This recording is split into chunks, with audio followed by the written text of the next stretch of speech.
Welcome back to Quick Hits. I'm Anna Witte, and we're going to continue our series with the Student Athlete Advisory Committee. And I am joined by the Associate A.D. of Compliance, as well as the advisor for SAAC. Her name is Lisa Gilmore. And Lisa joined Charleston Southern in the summer of 2019. So I'm just excited to hear about how you've enjoyed the school so far, and you hold multiple roles at the university. So like I said, how have you enjoyed your time in Charleston this past year? It's been great. Obviously, COVID kind of threw us all for a whirl back in March. So that's definitely a new experience, no matter whether you've been at a school for a year or 20 years. It brings a whole new depth of experience to your interactions across campus. But it's been a lot of fun, just kind of getting to know our campus, our culture, our faculty and staff across campus, and those campus peers that we have. As well as getting to know some of our students, obviously, and our coaches, and cheering on the Bucs at all the contests that we had last year. So that's been a lot of fun, and I love blue and gold. So it's always nice when you have a color palette that complements your complexion. So there you go. That's never underestimate the fashion statement that brings. Yes, that's very important when you choose a school, for sure. But for a lot of people who don't know exactly what compliance is, I mean, I personally think it's super important to any university. Can you just explain in that specific role what you do for Charleston Southern? Yeah, for people who don't know, compliance is ultimately just making sure that we're following the rules. Athletic departments have a lot of rules they have to follow because obviously we have to work within the guidelines and parameters that the university has for us, and that every university has, your business office policies, HR, all that kind of stuff. So we have to work within that framework. We're also members of the Big South Conference, and the Big South Conference has its own rules with how you handle a game day experience, with what the compliance measures are for a basketball hoop, all sorts of different levels of rules that go along with the Big South. So we have to make sure that we're following all of those rules.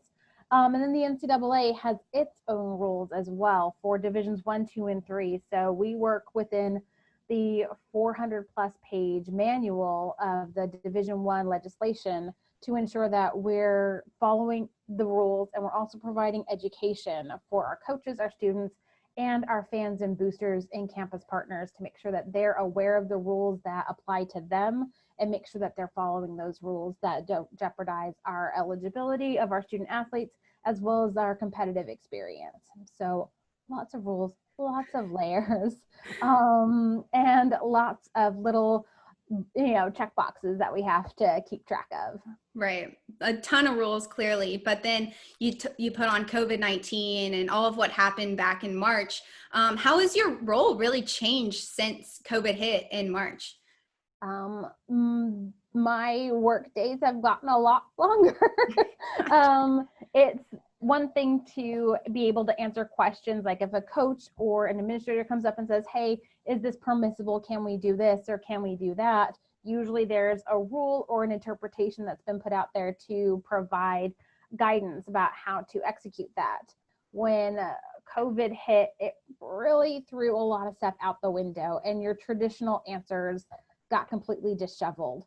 So then we were not scrambling necessarily, but we were doing a lot more research about the NCAA does provide some flexibility when it comes to the health, safety, and welfare of student athletes, to ensure that we're always doing something that's never going to put the student in jeopardy. So if there's any emergency situation, they give us the flexibility to deal with those emergencies to help the student with whatever that case might need.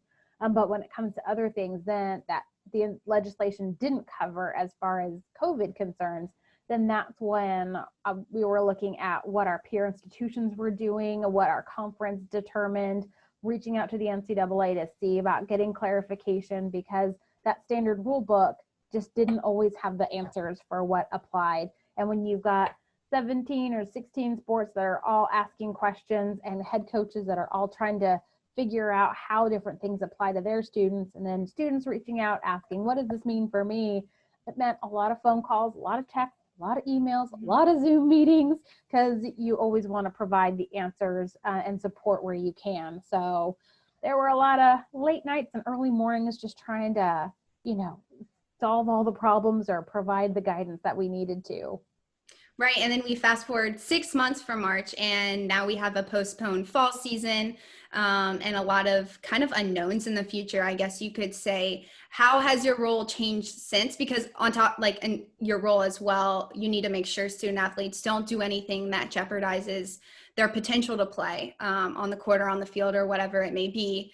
So what does that look like for you now with all these things and questions and another postponed season? I think most of the same start of the year requirements stay the same. So we still have the same rules. Students can't jeopardize their eligibility regarding their amateurism. The same kind of things apply. They can't sign with an agent. They can't play for profit or endorse certain products without, running that through us. So some of those rules have definitely stayed the same. There's also the same considerations for financial aid and everything else that kind of governs the students' day-to-day activities.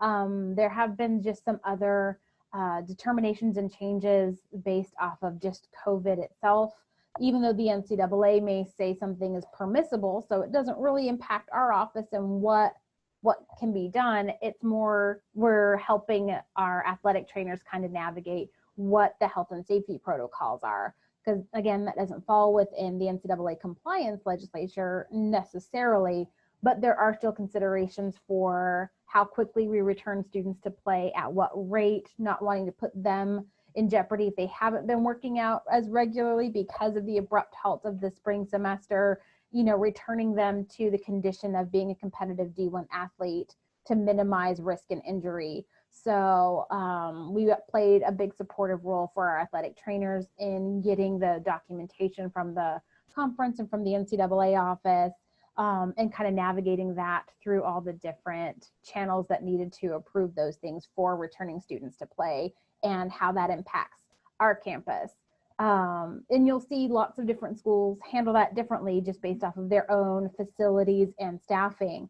Some of the bigger schools that have multiple weight rooms and multiple facilities will be able to onboard and work their students through that process differently. Whereas on our campus, we do have the one main weight room, and that's a shared facility. So it might take our programs a little bit longer to get through those phases since there's so much cleaning and sanitization that has to happen in between each different set. So just kind of working through all the kinks of that. We are definitely a team spirited program, so we're all helping each other, even if it might be a bit out of our scope. Right. Wow. There's a lot of things that have to happen before they can just get back in the weight room, which don't really think about normally, but COVID changes things, I guess.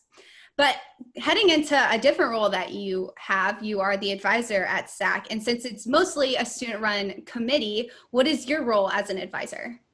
I really try to take the back seat as much as possible. It is supposed to be the student athlete voice, student-led, student-run. So I just try to kind of provide guidance and steer them. So they're the ones who really take charge on a lot of these things. Because I've been involved in the athletic community for as long as I have, I've seen different trends of things that have happened, things that have worked, ways to get involved and engaged.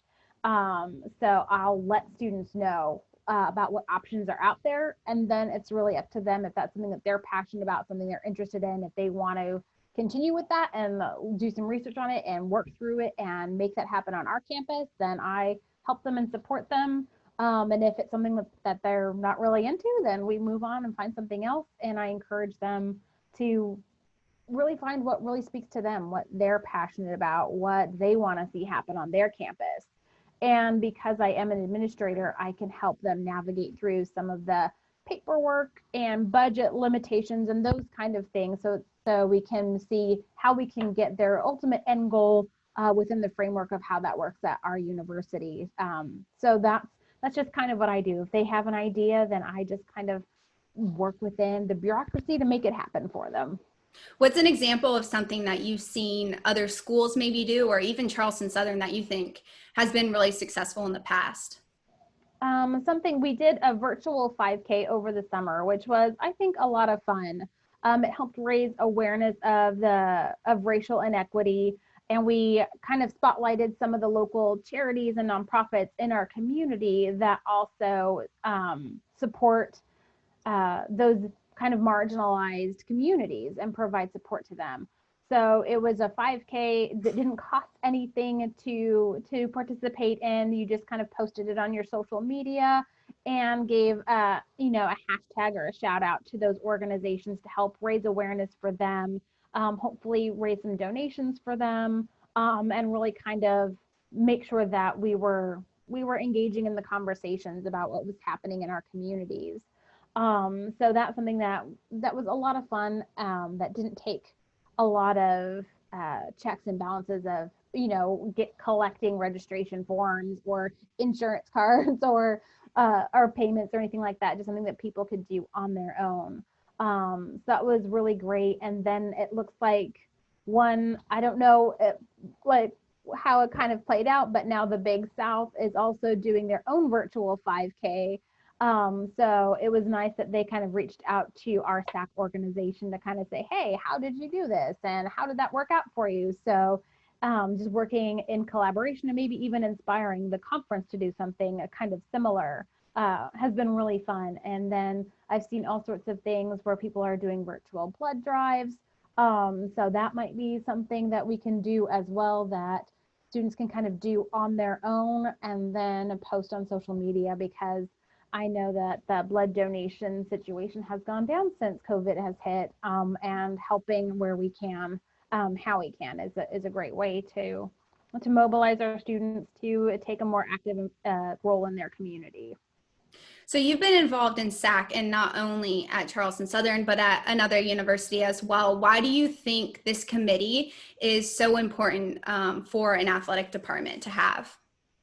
The student athlete voice is hugely important, like at all different levels, at the university, at the conference, and at the national level.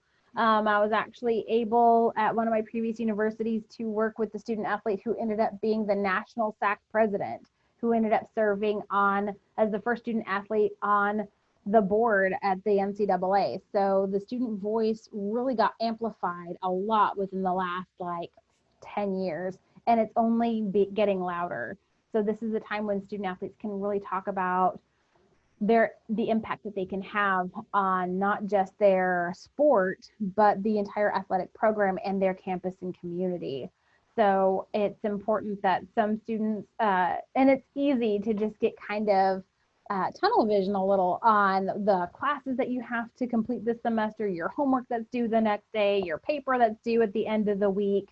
And then also kind of get sucked into, I've got practice at 3, I've got a game on Saturday.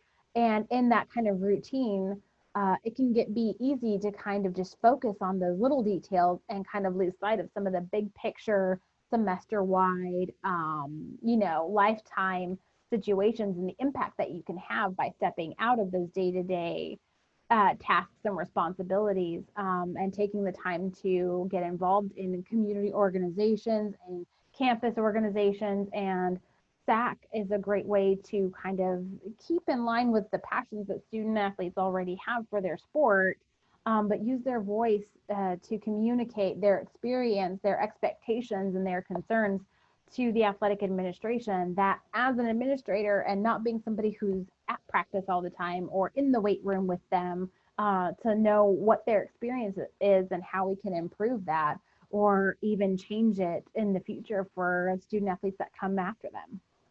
So for fans and people who are listening to this that, don't work at Charleston Southern, aren't athletes at Charleston Southern, but want to help out SAAC and want to be involved in the organizations or the things that they put on, what would you say their best advice to? How should they support them best? I think always being a fan and cheering them on at any competition is a great help. There are some social media outlets. They do have a BuckSAAC Twitter account, a BuckSAAC Instagram. So whenever there's a social media campaign or whenever our student athletes are doing anything and they're posting it in those platforms, liking it, retweeting it, or reposting it definitely helps get the word out. And then when it comes to things like if we do another virtual 5K or a virtual blood donation or anything like that in the future, if fans or boosters or just the community want to get involved and participate in those events, and then, you know, tag those social media accounts as well, then that's a great way to show that, you know, our voice is being heard, and they're contributing and they're supporting those initiatives as well. So it's not just our student athletes carrying the mantle themselves, but our community is supporting that also. Yeah, and I got a chance to speak with the vice president and the president earlier this week, and they just talked about all of the great things that they have coming this year. So I think a lot of the fans will be excited about how they can also support them also off the field. But to talk about another role that you hold at Charleston Southern, you are the Senior Woman Administrator for Athletics, and you help promote meaningful representation of female student athletes in leadership and representation, which is how I read it online. But so how have you been implementing that at Charleston Southern? And also, what does that role look like for you? It's always a little different at every university. The NCAA has made this a required role that not just Division I, like every division at the NCAA has to have a senior women administrator, and that is a female that is also involved in the decision-making process at the athletic department to help make sure that there is Title IX gender equity across the whole athletic department.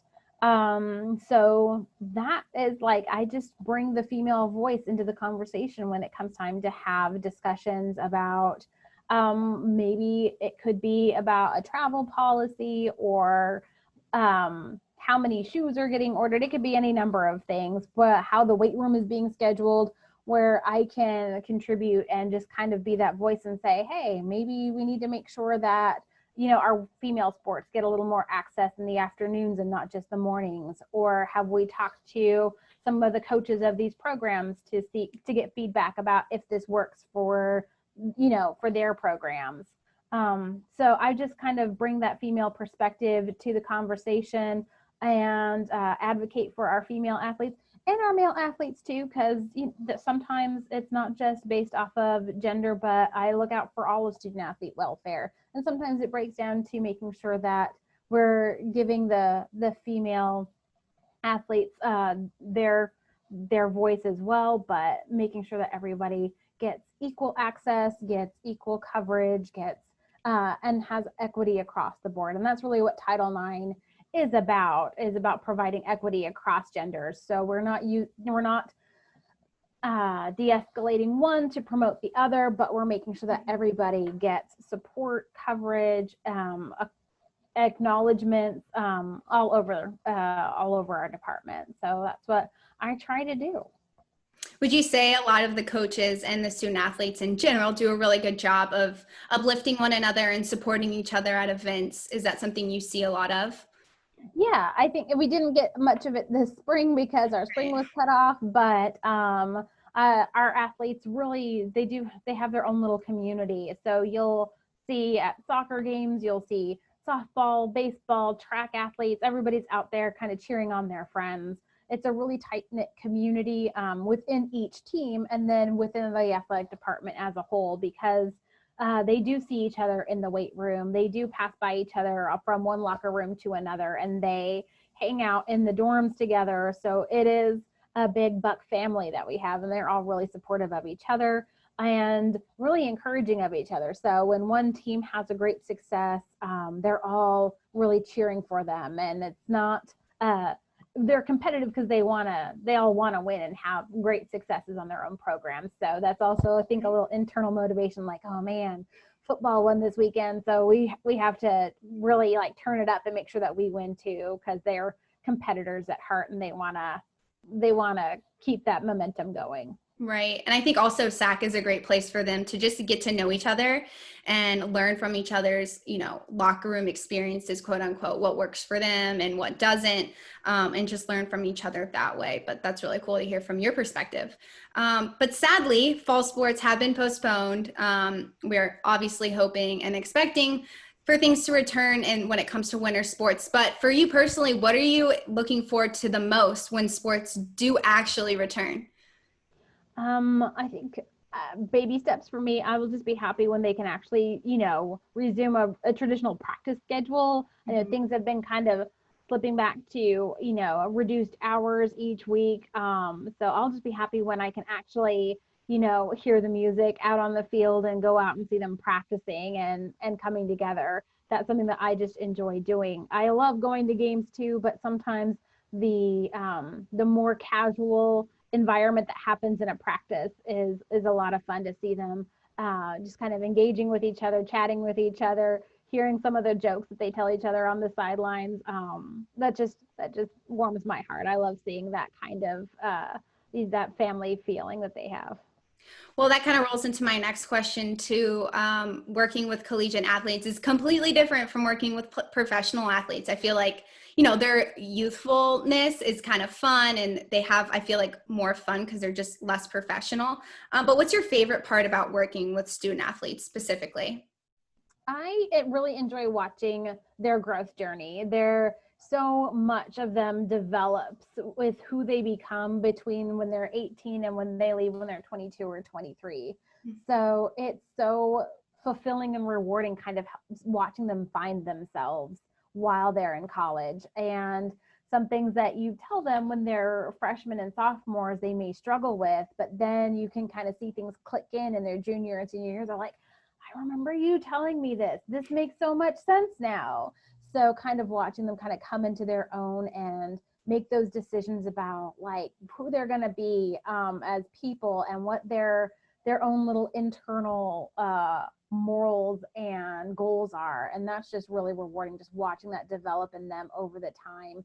And then of course, seeing their friendships grow. It's so fun when you can kind of see, it's like you isolate, maybe it's like, oh, these are the tennis players and these are the baseball players, but it's so neat sometimes when you go to a match and you see, oh, hey, this is a golfer here. And then you realize, oh, they're dating. That's why he's always at the tennis matches, and just kind of seeing those relationships kind of spark across the department and how they love each other and support each other so much. So that's always kind of fun too, to get that little kind of behind the scenes peek at their relationships and encourage them on maintaining those fun things for college. Yeah, that's awesome. Well, Lisa, thank you so much for your time today. It was fun to learn more about what you do. So thank you for what you do, because you have a lot on your plate, it sounds like, all of the time. But I look forward to when we can see each other again in person with sports back on the field. And I'm sure we will chat soon. Yeah, thank you so much, Anna. I appreciate it.